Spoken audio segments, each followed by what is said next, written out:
Bonjour tout le monde. Et si on parlait l'épidolite aujourd'hui? J'ai décidé de vous en parler. Voilà.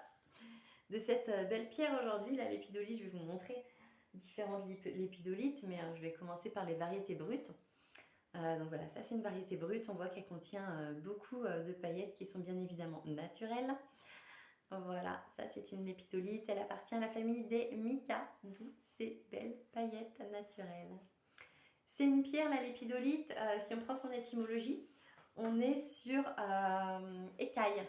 Pourquoi? Parce que certaines variétés brutes en fait se forment en plaques et on a ces feuilletés d'écailles dedans. C'est une pierre qui dans ce cas-là est assez fragile. Quand on prend un spécimen monté un peu comme ça en écaille, c'est assez fragile comme spécimen, donc il faut le dire. Donc voilà. C'est une pierre qui a énormément d'oligo-éléments dedans, avec une formule chimique assez complexe et riche, on va dire ça comme ça.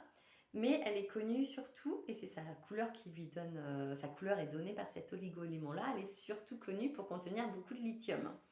Donc voilà. C'est une pierre qui va se présenter dans pas mal de gisements, que ce soit Madagascar, Brésil, donc des gisements extrêmement importants en lithothérapie en matière de pierres et de variétés au niveau de leur sol, hein, au Brésil et à Madagascar.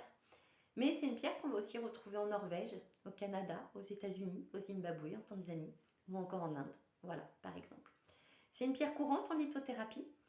C'est une pierre qui peut se présenter sous des couleurs assez différentes. Donc je vous ai montré cette variété brute. Voilà par exemple un spécimen clair de l'épidolite. Voilà, très très joli galet. Ça c'est le mien, je vends pas de pierre maintenant, très très peu. Et de toute façon, ça c'est mon spécimen, mais si elle vous montre, voilà la couleur qu'elle peut avoir. On peut aussi avoir des lépidolites beaucoup plus foncées. On peut avoir des spécimens comme ici, comme celui-ci par exemple qui est beaucoup plus foncé, beaucoup plus homogène. Et puis on peut avoir ce spécimen-ci où on voit ces paillettes naturelles, je le répète, qui peut avoir un ton beaucoup plus rosé, voire rouge violacé. Voilà, c'est un exemple, il glisse.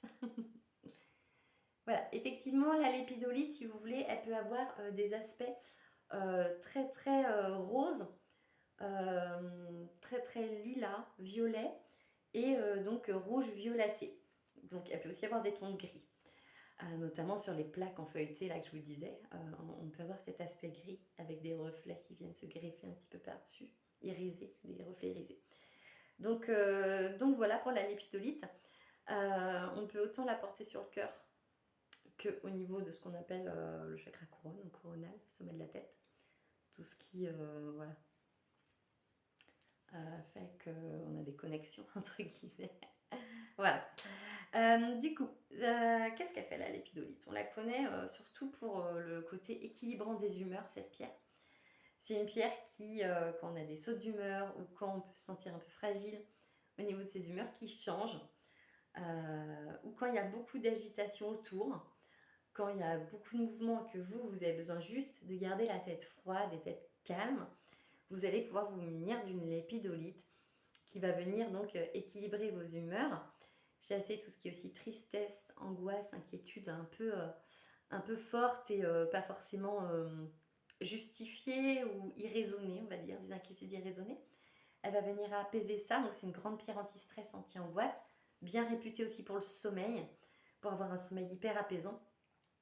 C'est une pierre aussi qui va venir donc chasser tout ce qui est tristesse, pensée négative, et donc vous permettre de garder vraiment la tête froide. Elle fait vraiment très très bel équilibre des humeurs.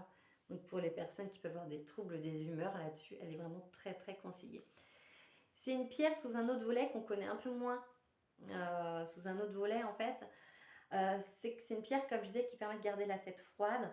Donc c'est une pierre qu'on va utiliser quand on a besoin de se focaliser sur un sujet et que ça bouge tout le temps autour de nous, qu'on n'a jamais le temps de se poser sur ce sujet-là. Elle va permettre de le faire malgré l'agitation ambiante autour de vous. Donc ça peut être sympa de l'utiliser si vous avez besoin de focuser entre guillemets sur un problème, de trouver la solution et de le faire avec calme, justesse, équité. Voilà. Donc c'est une pierre qui va vous permettre de faire abstraction de l'environnement extérieur là-dessus, qui va vous permettre une belle concentration, une belle capacité d'analyse. Et c'est vrai que c'est une pierre qu'on conseille énormément pour tout ce qui est prise de décision importante. Donc voilà. Et moi, je voulais vous parler, il y a deux autres aspects dont je vais vous parler. Le principal, c'est le fait que la lépidolite, donc elle contient beaucoup de lithium et elle est très peu citée pour ça, et pourtant elle est, pour ce que je vais vous citer, et pourtant elle a un très très bel effet là-dessus. Donc c'est une pierre qui aide vraiment à, si vous voulez, vous protéger des ondes électromagnétiques. On connaît énormément la shungite pour ça. Finalement, c'est une pierre qui a été extrêmement mise sur le devant de la scène, la shungite, mais la lépidolite fait le même job. Donc si vous avez une lépidolite, vous avez des problèmes juste même momentanés d'électrosensibilité, n'hésitez pas à vous tourner vers la lépidolite si vous en avez une, ou si vous trouvez plus facilement de la lépidolite, elle fera très très bien le travail aussi. Donc voilà, il faut le souligner, il n'y a pas que la shungite.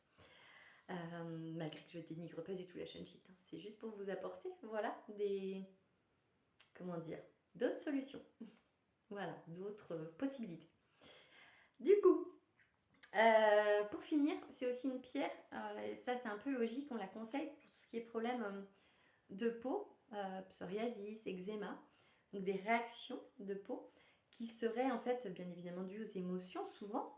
Je ne dis pas que c'est tout le temps le cas, bien évidemment, mais pour les problèmes de peau qui seraient d'ordre émotionnel, n'hésitez pas à vous tourner vers la lépidolite, puisque c'est une pierre qui, et c'est logique, comme elle calme l'émotionnel, peut venir jouer bien évidemment sur ces problèmes de peau et vous aider à les soulager, les diminuer, hein, en complément bien évidemment toujours d'un traitement médical, d'un conseil et d'un avis médical.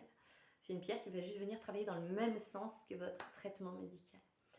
Donc voilà, c'est une pierre dont on parle peu pour ça aussi, pas tant que ça pour le problème de peau, mais n'hésitez pas s'il y a besoin.